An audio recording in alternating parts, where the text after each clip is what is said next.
it. You don't have guts to call an end to all the nonsense.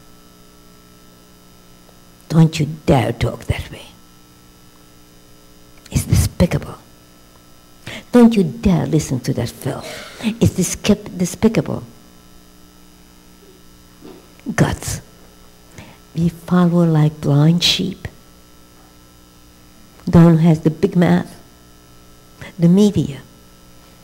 It says the media will control the world before the coming of Messiah. People will just follow the media. Just follow the media. Blindly. So be very careful with these two gates. Your ears. Hashem created your ears in such a way that you have earlobes. Cover it. You don't have to listen.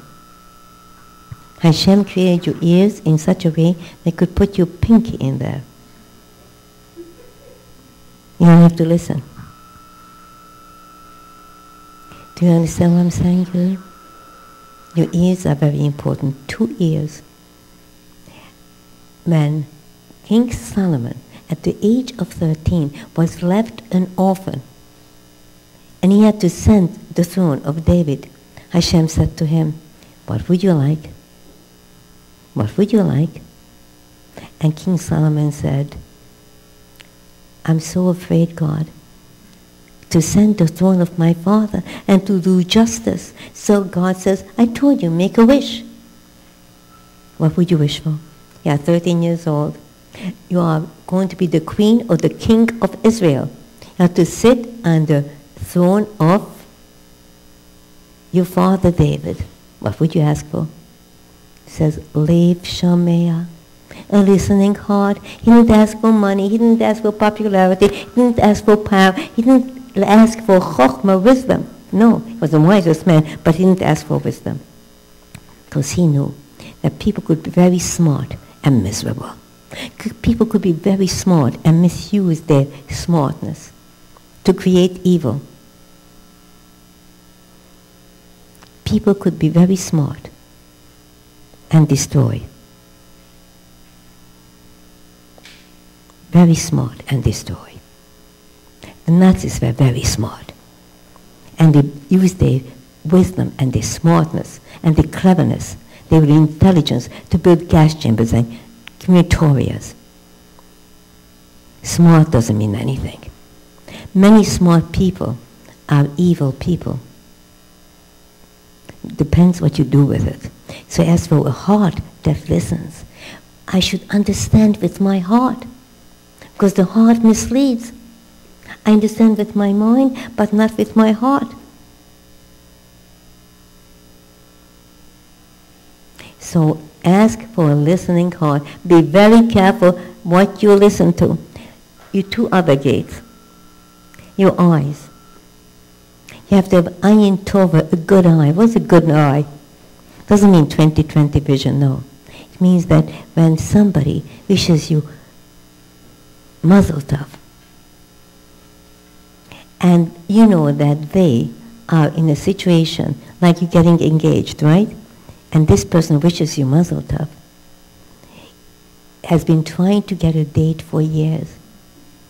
And this individual is getting married, got engaged to somebody you had your eye on. So you wish mazel tov. Mazel tov. Is that normal? No. Most people are jealous because they don't have a good eye. Mazel tov. Mazel tov. They don't say it with a full heart. There's a Yiddish word that no other language has. Can't translate it. It means to fagin. What fagin means? You can't translate. It doesn't happen in any other language, not even in Hebrew. It's a word in Yiddish. We learned it in exile. Fagin. I'll give you an example. Again, we go to the engagement. You are 35 years old. You are very anxious to get married. All your friends are married already. They have dates. They have babies. And you are still with no one. Everyone's getting engaged, and you go over to say, Mazel Tov. You go to the weddings, and you are so happy for everyone. You are a beginner. You're happy for them, for their joy, although you don't have it. Your friend lost his job. Oh, let's make it easier. Your friend has a wonderful job. He tells you he just got a promotion, and you lost your job. And you say to him, I'm so happy for you. I'm so happy for you. You're a beginner. You forget. Most people are not beginners. It says in the Talmud, most people die of an ayin hara. Somebody gave them a bad eye. They are jealous, they don't forget, and they make a complaint against you. They report you in the heavens above. How come she has it? How come he has it? Why not me? Is he worthy? Is she worthy? How come? So now you are being audited in the heavens above. That's not a joke. To be audited in the heavens above, does she really deserve this? Does he really deserve this? So in order to avoid an ayin hara, an evil eye, you have to be very, very low-key and kind to everybody. If you have some bad feelings in your heart, pretend that you don't. Do you have permission to pretend? Do you? Isn't that hypocrisy? Torah says we give you permission to be hypocritical. And it works. So if you want to, it says, listen carefully, Adam, a man, nifar kafi pa'uloso, he is shaped by his deeds. A man is shaped by his deeds. I'll give you a quick story. It's a fable, but it's a very good fable written by a non-Jew, a British author. There was a man by the name of George Hell. He was a horrible, disgusting person. He fell in love with this gorgeous girl, a sweet, angelic girl, and he wanted to date her. She said, oh, please, how can I go out with you? So he said, what kind of a girl would you like? Boy would you like?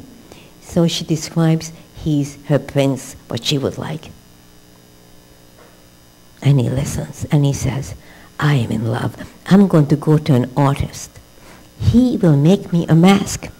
And I'll tell him exactly what the mask should say on his face, because the mask speaks, the face speaks. And sure enough, he makes him a mask. He puts it on, it's perfect fit, comes knocking on the door, and she says, oh, my prince, my prince. And they're married, and they lived happily ever after, until one day, the enemy of George, Lord Hell, came to visit. And he said, you think that you married this charming, wonderful, kind, considerate, compassionate individual? You know who you married? He pulls off the mask. And guess what? The face beneath the mask was exactly the same. If you pretend to be good, eventually become good. Pretend to be charitable and put your hand into your pocket even though it's difficult for you. You become charitable. Just stay with it. Pretend that you are honoring your father and mother although you have a very great conflict at home. Pretend. And then you will come to honor. This is true in every area. You do it long enough, it becomes part of you. But for this you have to have an ayin tova, a good eye, to want to do good things. And not to look at other people with ayin hara, with an evil eye. I want to be good. I will emulate those who are good instead of copying those who are nasty and mean and ruthless and greedy. Copy those who are good. That's not easy. You should know every nasty trait is good if you channel to goodness. Is it good to be greedy? Is it? Absolutely. But you have to be greedy for the right thing. What do you mean? Most people are greedy for money, for covet, for honor. But if you're going to be greedy, to be kind. Greedy to be good. Greedy to be considerate. That's good. So why does the Torah have to say greedy for that? Just try to be kind and good. No, you have to be greedy. Because if you try to be kind, if you admire kindness, you think it's important, then very, very easily, you are going to just rest and not forget, I admire it, but it doesn't affect me. If you are greedy, if you want it with all your heart, if you're going to fight for it, you'll get it. Be greedy to be kind. Everybody follows me? Greedy to be kind. That's 2.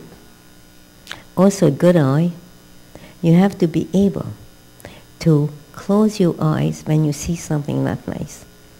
Be careful with the internet. Be careful with the company that you see. Be careful with even photographs that you see in magazines, or even that which you see on TV. You don't think you are being influenced. Oh, that's ridiculous. I'm not being influenced. You are being influenced. This is a true story that I will tell you. There's a young man who became a wild Jew, he became religious. He was studying in Israel at one of the yeshivas, and they had a class reunion from his friends from college, a class reunion. So he asked his Rosh Yeshiva, the head of his yeshiva, may I return? I want to have the blessing from the Rosh Yeshiva. Would like to go to this class reunion from the university where I studied. I'm not going to tell you which university. And the Rosh Yeshiva says, will girls be there also? Of course. I mean, it's a secular college, mentions the name. So the Rosh Yeshiva says, how will the girls be dressed? Well, like American girls. But Rosh Yeshiva, those things don't bother me anymore. I mean, I don't care. I couldn't be bothered by it. It doesn't bother me at all. So the Rosh Yeshiva says, are you sure it doesn't bother you? Oh, yes. So the Rosh Yeshiva says, okay, you could go, but before you go, I want you to have a checkup. Here's the name of the doctor where I want you to go. So I can't understand why the Rosh Yeshiva says you should go for a checkup. Fine. He calls up the doctor and the office, and they say, this is Dr. whatever. And he says, well, I would like to make an appointment. Well, what is your pain? What is your complaint? He says, I have no complaints, but my rabbi told me I should have a total checkup. So you must have called the wrong office. You must be mistaken. We are, this is the office of an optometrist. An optometrist. Calls up his rabbi, the Rosh Yeshiva. I think I took down the number wrong. It was an optometrist. No, that was the right number, the Rosh Yeshiva says. I am 82 years old. If I would go to a party, a gathering with girls who are dressed a certain way, I would see them. It would bother me. And if it doesn't bother you, and if you don't see them, then something is wrong with your eyesight. Think about that. You have to be very careful to protect your eyes. Just like people know they have to protect their eyes from sun, they have to protect their eyes from seeing things that you shouldn't see. Because as much as you insist it doesn't influence you, it influences you. I promise you. Everything influences you. You can't avoid it. That's how it works. The other 2 gates that you have are your 2 nostrils. The nostrils are the most amazing gates. In the Garden of Eden, Adam and Eve sinned with all their senses. With the eyes, they lusted after that forbidden fruit. With their ears, they listened to the words of the Nochash, of the devil, the serpent. With their mouth, they ate from that hidden fruit, that evil fruit. They tasted it, they touched it, they ate from it. They lusted from it. But with their nostrils, didn't do anything. They never smelled it. They never smelled it. The nostrils are clean.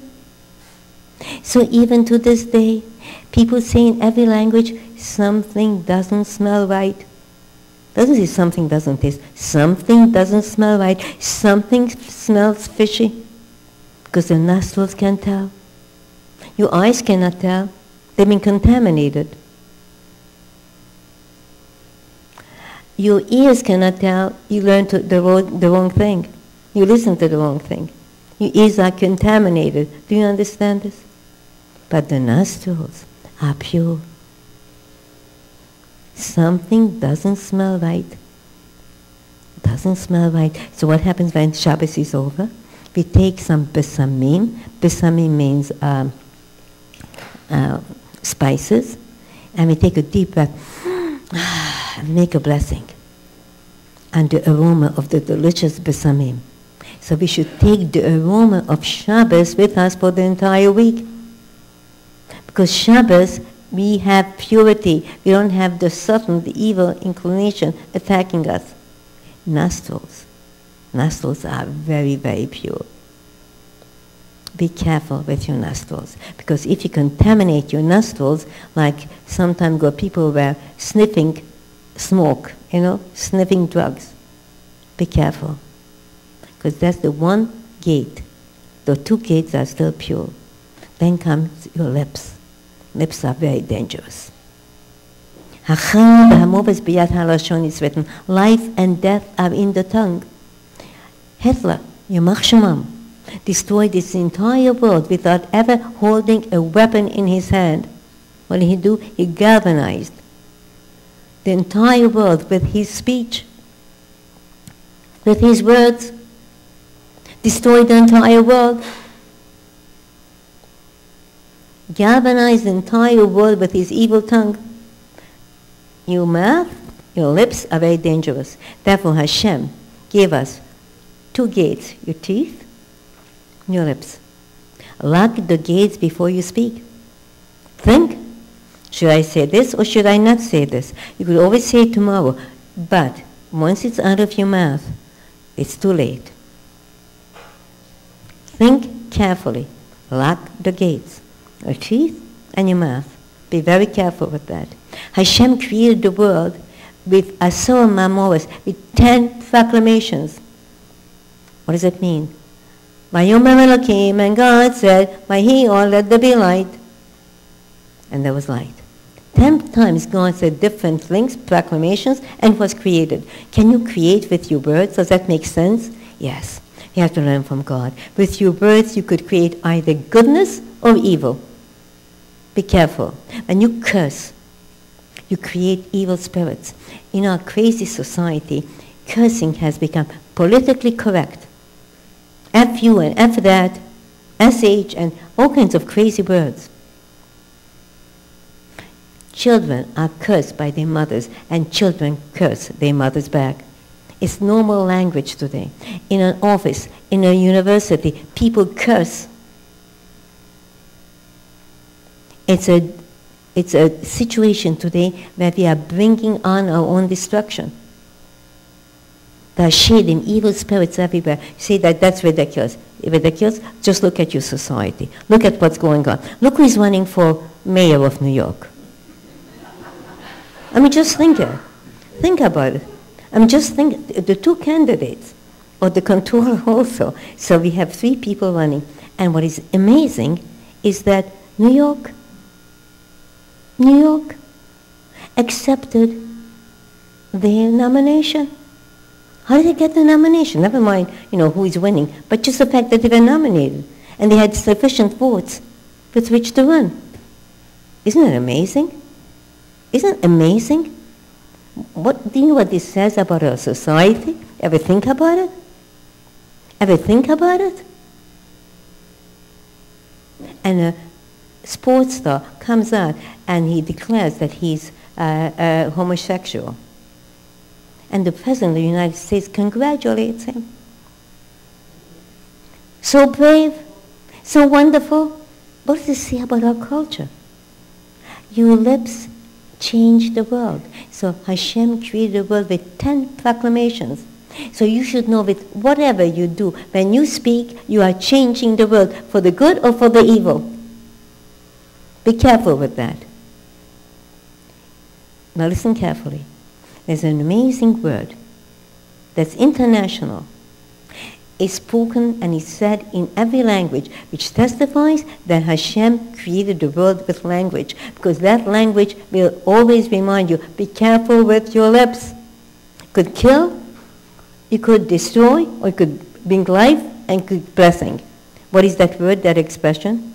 It's written in the Holy Kabbalah books. In the book of our father Abraham, and it's called Abracadabra. When the magician performs, what does he do? Abracadabra. What does that mean? In every language, the same. Some gibberish, right? Magician brings forth some magic, abracadabra. Abracadabra. In Spanish, in English, in French, in German, in Hungarian, in Hebrew. You know what it is? It's a Hebrew word. Abra, I will create. Bra means to create. A is I. Kadabra, like I have spoken. Abra, I will create. Kadabra, as I have spoken. When you speak, you create. Be very careful. You create. These are the gates. Be careful. So your personality is shaped by your gates.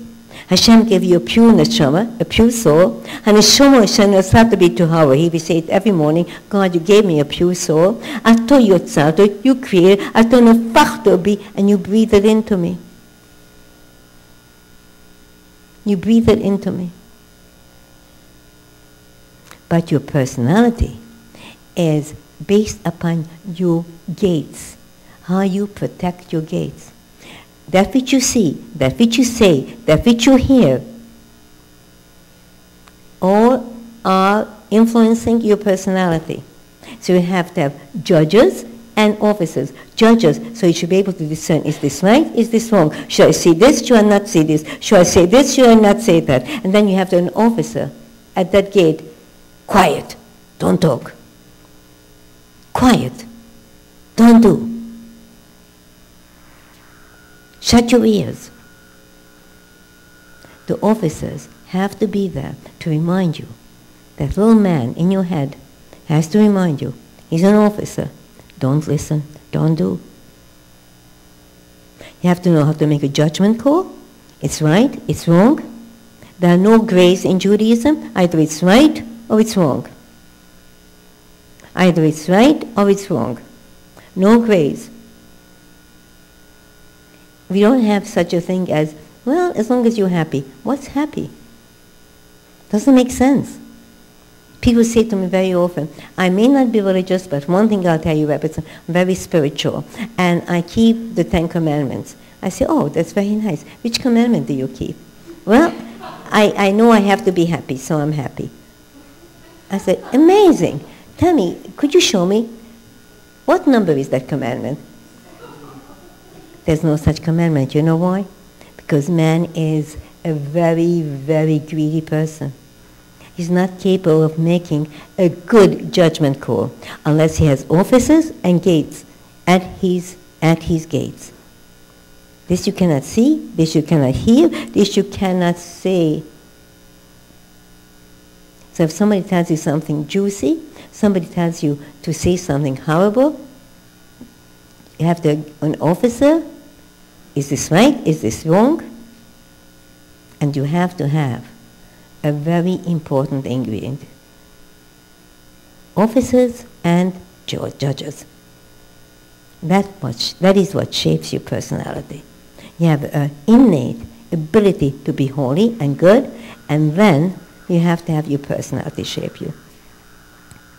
And I want to tell you one more thought from this parsha, which is very important. In this parsha, we study, because I'm going to do this my heart because we don't have time.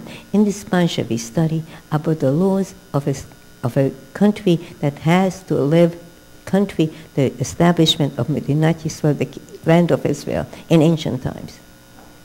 We have to have kings. The nations came, the Jewish people came to Moshe Rabbeinu, and they made, or to the prophet of that time, when we are in this land, we want to have a king, like all other nations. Want to have a king like all other nations. So that itself was a very, very bad expression. Like all other nations you want to be?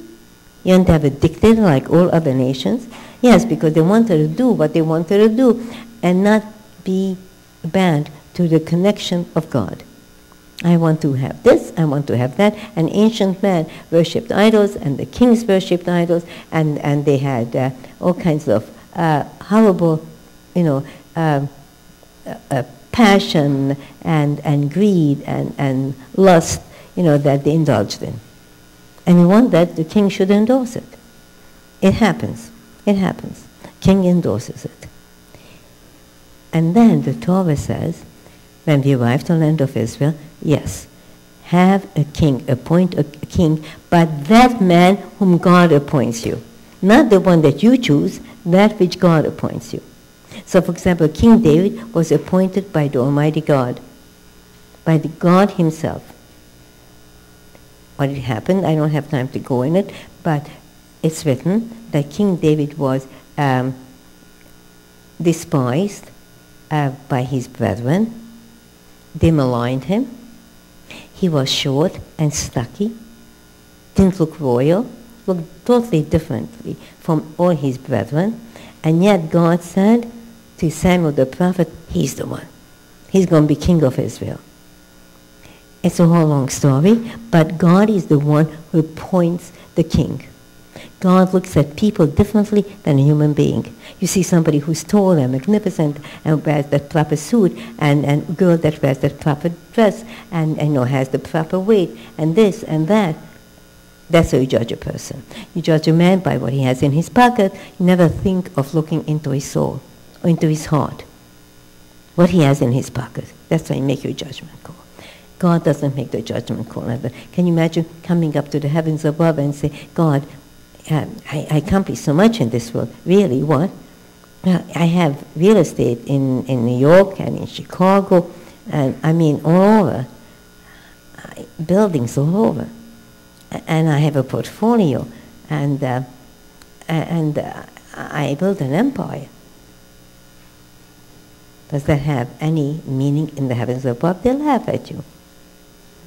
They laugh at you. So God says to him, now you want to have a king? Fine, but the king which I appoint. Not what you think is it. And God says further that the reason why I say this, listen carefully, is because if the king will have too many horses, then the nation will want to return to the land of Israel, Egypt. Or if the king will have too many wives, the nation will become corrupt.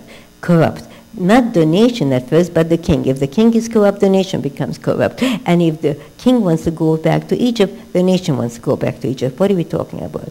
Now listen carefully, and this will help you for the rest of your lives. Listen very carefully. The Jewish people were given all the commandments of the Torah without being taught or told why those commandments are given. So very often people say to me, Rebbeztin, if you could explain to me why we should keep Shabbos, I would keep it. Give me a good reason. So of course I could say, well, Shabbos is such a wonderful time for family. You sit around the table, and it's so harmonious, and it's so tranquil, and so on. No, you can't say that, because the Torah doesn't say that. Torah doesn't say that. I remember on one Shabbos, one of the two young men from Hineni came out to us in Lawrence for Shabbos. And somehow they got into terrible traffic. It was bumper to bumper. And they never could make it. They looked at their watch and they saw they'd never make it. So what did they do? They got out of the car, parked, and then they took out the key and buried it under the car, hoping that after Shabbos they'll find it. Started to walk. And a police car saw them, and wanted to pick them up, what's going on, and they explained. So the police car followed them very slowly until they arrived to Lawrence, to the home of my daughter. They arrived when we were all finished. But they walked. Was that a pleasant situation? Wouldn't you think that if you lose your logic, then you say, look, in such a situation, it's better that you drive on Shabbos and arrive. No, doesn't that make sense? No. I met a man who came from Switzerland for a business meeting, and he arrived on a Friday, but the plane was delayed, and he never made it from Kennedy to the hotel or to the place where he was supposed to be. So he said, from Kennedy he took a taxi, right? But the taxi once again went into a traffic jam. He never made it to the place where he was going, so he went into a Dunkin' Donuts, and he sat there the entire Shabbos, and they wanted to evict him, and he wouldn't go, he wouldn't budge. So he said to me, what do you think I did? My muzzle, he said, my wife put your book into my briefcase. I took out your book and I read it. So the people at Dunkin' Donuts wanted him to leave. He refused to leave. Why do I tell you this? Because if you are going to say Shabbos we have because it's so tranquil, it's so nice, it's so beautiful, then if you say that this is not tranquil, this is not beautiful, you violate Shabbos. Isn't that true? So Hashem never gives us reasons. If you say it's so tranquil and your husband is a very difficult man or wife is a very difficult person, and you say with difficult people like this, I will not have Shabbos, and you violate the Shabbos, is that acceptable? No. You can't violate the Shabbos. So whatever the commandment is, we have to keep it because Hashem commanded it. Commanded it. The same thing with kashrut. People say, well, today you don't have to eat kosher because in ancient times there was no refrigeration, there were no government inspections, but today food is kosher as far as it's healthy and it's government inspected and you don't have any problems. No. God told you to eat kosher for one reason. Kadoshim tiyu, it shall be holy unto me. And that holy commandment applies to each and every person. Each and every person. Each and every commandment. Or today people say, I don't have to go to mikveh because in ancient times they didn't have bathtubs, but today you have bathtubs, there's no reason to go to mikveh. Is that true? Of course not. So you can't rationalize. But the King Solomon, and all the kings of Israel are told, don't have too many horses because you want to go back to Egypt. Don't have too many wives because the wives are going to take you astray and you will worship idols. So King Solomon said, that's a piece of cake for me. I will not allow any of my wives to divert me from worshiping Hashem. Ridiculous. I will not allow myself to have so many horses that she want to go back for horses. Now in ancient times, horses were like tanks today, like missiles, like jets, whatever it is. Warfare. And Egypt was famous for its most sophisticated warfare, the most powerful horses, and they were trained to fight.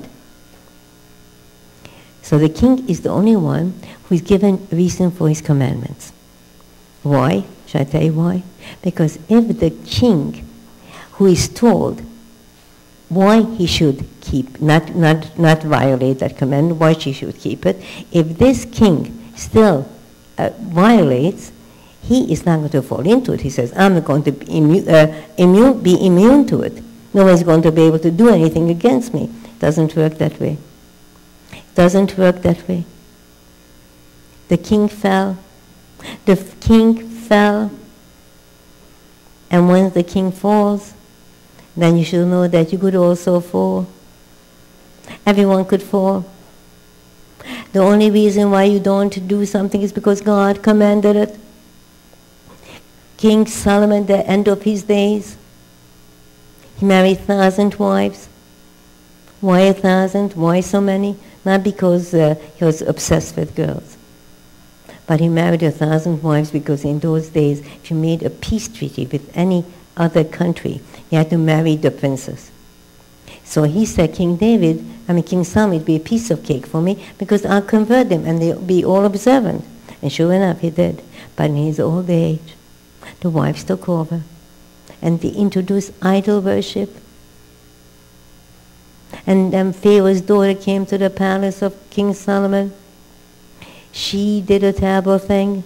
She bought very dark curtains and she covered the windows. And she told Solomon, it's still night. And she stayed with him and wouldn't allow him to get up. She really kept him in the night. Solomon had the key to the holy temple under his pillow.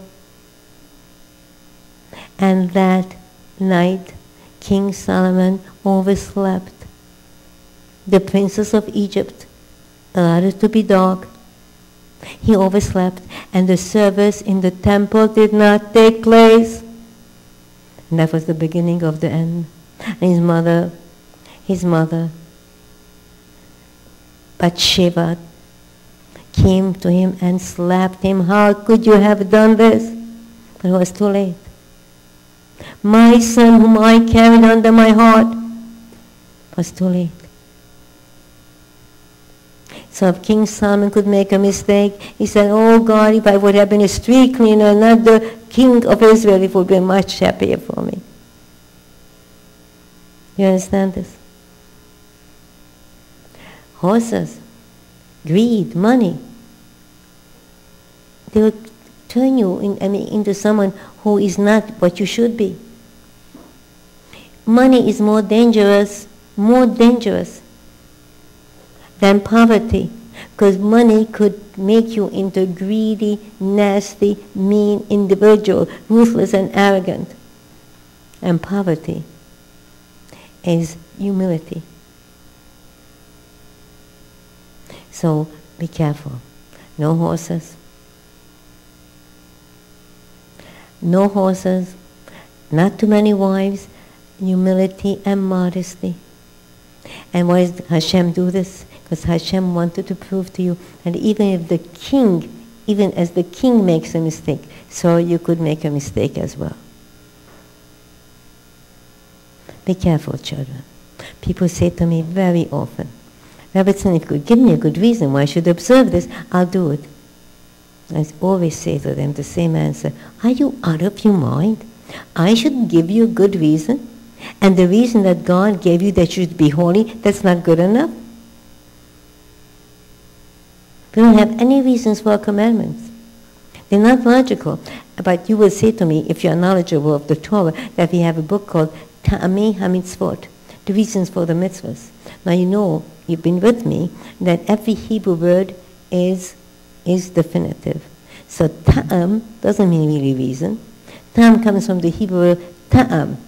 Ta'am means taste. Like in Yiddish we say betam, a very tasteful person. The food is betam. It's a very good meal. The person is betam, very, very tasteful, kind, charming. So you say the mitzvahs, we give you the ta'amei, the pleasantness of the mitzvahs, explains the byproducts of the mitzvahs. For example, eat an orange, and it's delicious. And you tell your little girl, your little boy, I want you to have this orange. It's yummy, yummy. Or you could say to the little boy the truth. I'm not interested in you eating this orange because it's yummy, yummy. Why do you want him to eat the orange? Because it's full of vitamins. It's good for him.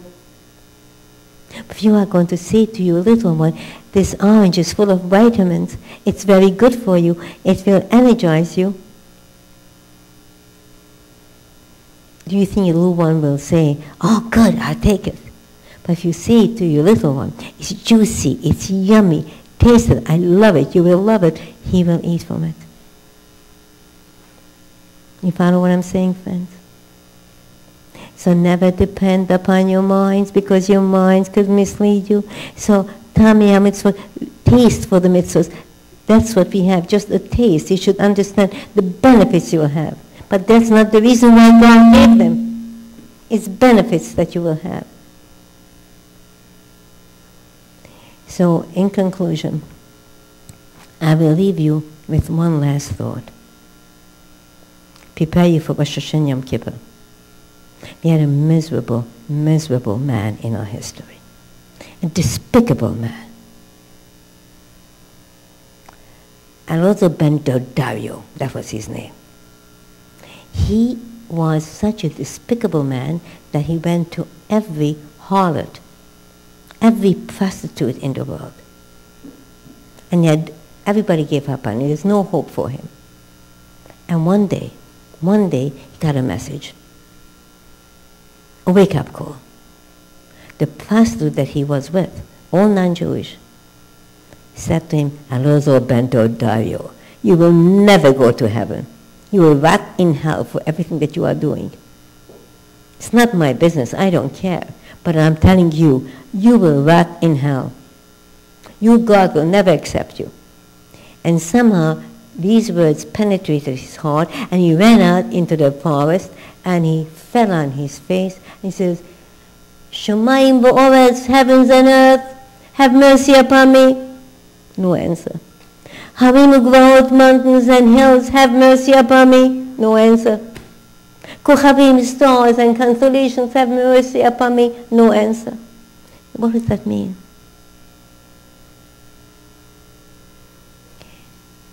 Harim u'gvaot, mountains and hills, have mercy upon me. God, you know why I became such a degenerate? You know why, God? Do you know why? Because my mother and father, the mountains and the hills, were very difficult people. They raised me in a dysfunctional family. I was beaten, I was cursed. I didn't have a father who was a father. I didn't have a mother who was a mother. It was a tragedy for me. That's why I became what I became. And God says, oh, what are you talking about, Alonso Dario? You don't know what you are saying. You don't know what you are saying. Your father, Abraham, was raised in a home where his father, Terach, wanted to throw him into the gas chambers, into the crematoria, kill me. He imprisoned him. Do you need a father who's more abusive than that? He threw me into jail and threw me into a crematoria, Abraham, by his own father Terach. And yet, you know what Abraham became? The architect of loving kindness, chesed. He introduced loving kindness into this world. So it starts again. Shamayim va'aretz, heavens and earth. You know why I became what I am? Because society was so corrupt. I went outside and I saw all those horrible things. I lived in the wrong neighborhood. I was just awful. What are you talking about, Alonso Dario? What are you talking about? Your father, Joseph, was the only Jew in Egypt. Egypt was the most corrupt country in the world. Mem Teshavi Tumot, 49 levels of evil and corruption and immorality and decadence and degeneracy was in Egypt. And you know who your father remained? Joseph HaTzadik, Joseph the righteous one. He was the only one that tolerated the designation Tzaddik, Holy One. And when the wife of his master tried to seduce him, she ran from him. He ran from her. He wouldn't allow himself to be seduced. Although he was a young boy, he was betrayed by his family, and he was all alone. So we don't accept you. Then he says, God, you know what? The reason why I became what I am, because Kochavim, stars, I was born under the wrong star. I was born under the wrong star. We didn't have mazel. Mazel. Mazel. Mazolas in Hebrew doesn't mean good luck. Mazolas in Hebrew means the constellations. You may be born under a good star, but it's who is that good star? It says the Jewish people don't have a good star. They do not have mazel. The Jewish people are the mazel themselves. They could recreate themselves, reinvent themselves. It says, Im yesh din lamato, if you judge yourself on this earth, ein din lamalo, you will not be judged in the heavens above. Make a true statement to yourself, not to anyone else. I did wrong with this, I did wrong with that. I will change. Din lamato, if you're going to make din, judgment upon yourself here on this earth, you will not have din lamalo, you will not have judgment in the heavens above. You make your own mazal. Mazal means, listen carefully, if you know how to spell, mem, makom, to recognize God, whose name is makom, and to be at the right place all the time, and every place is right if you recognize that God is above you. Zayin, zman, zman means time, to use your time wisely, to know that any minute the Malach HaMovet, the angel of death, can knock on your door. He doesn't make appointments. He just opens the door suddenly and crashes. Young and old alike. Arrange your matters a day before you die, it is written. So how do you know the day before you die? Can anybody know that? Can you know that? No. But you should live your life in such a way that every day is the day before you die. Lamed. Lamed means loshan, language. Use your tongue to connect with God. Pray. Use your tongue to connect with people, to extend a kind word. What it means to say to someone, just a kind word.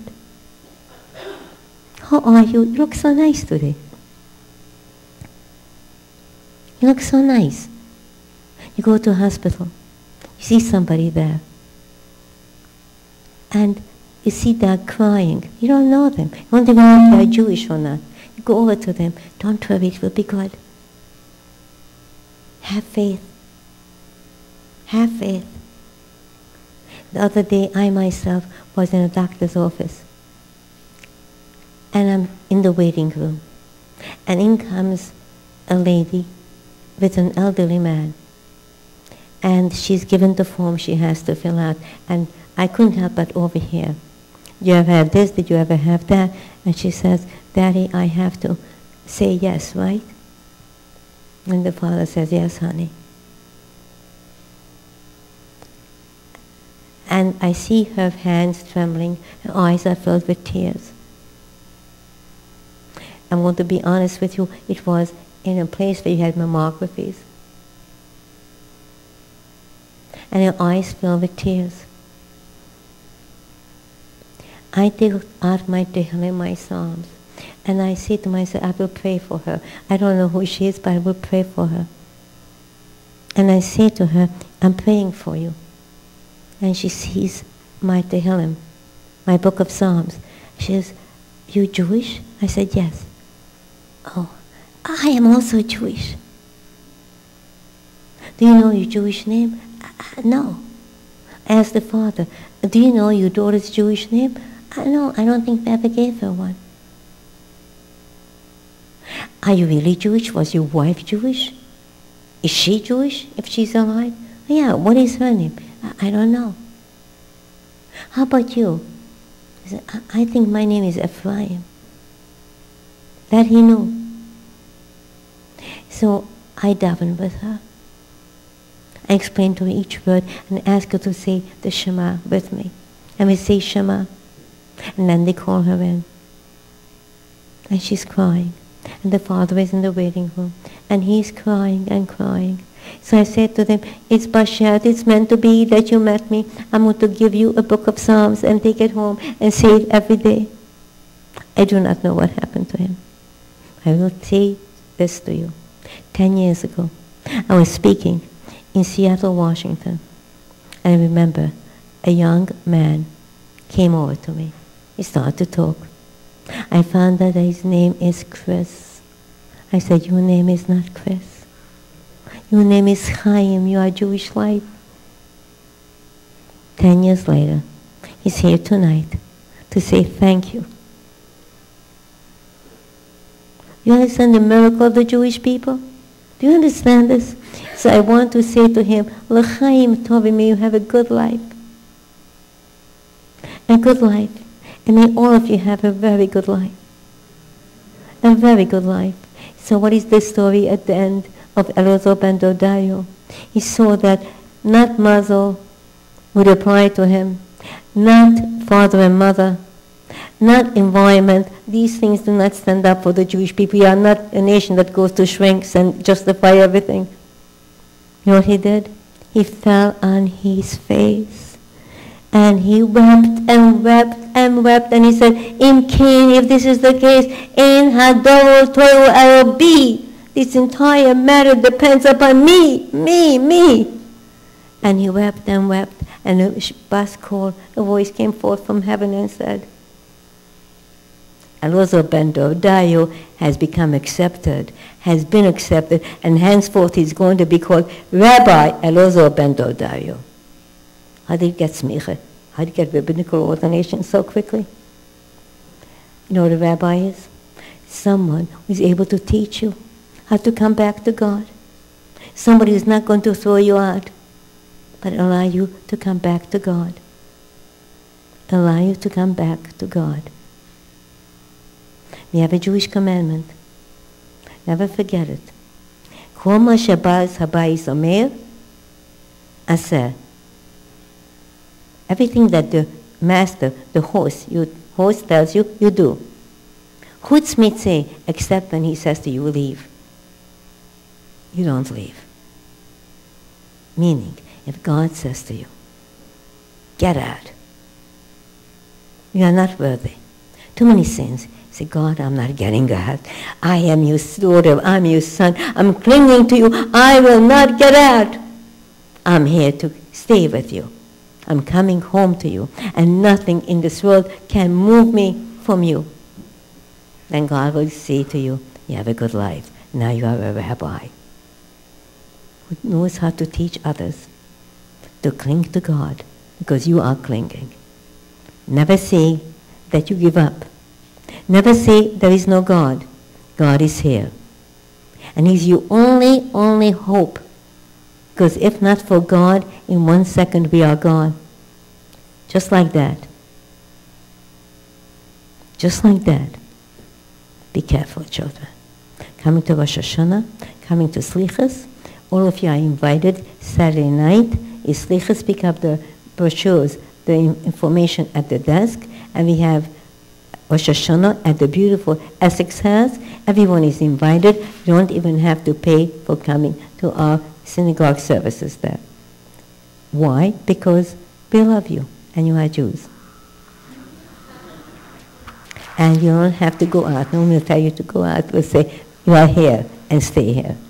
So, Shana Tov, a good new year to each and every one of you. May Hashem inscribe all of us in the Sefer Chaim, the book of good life. Not just life, good life. And may we have mazel. Those who want the shidduch should find the shidduch. Those who need parnasah, sustenance should find sustenance. Those who need children should find children. Whatever you need, Hashem should give it to you for blessing. Love you all. And gentlemen will be asked to say Ma'ariv. And we have delicious refreshments and challah in memory of Chaya Golda Pegel Bas Yitzchok. And her daughter will give out the challah's fatal.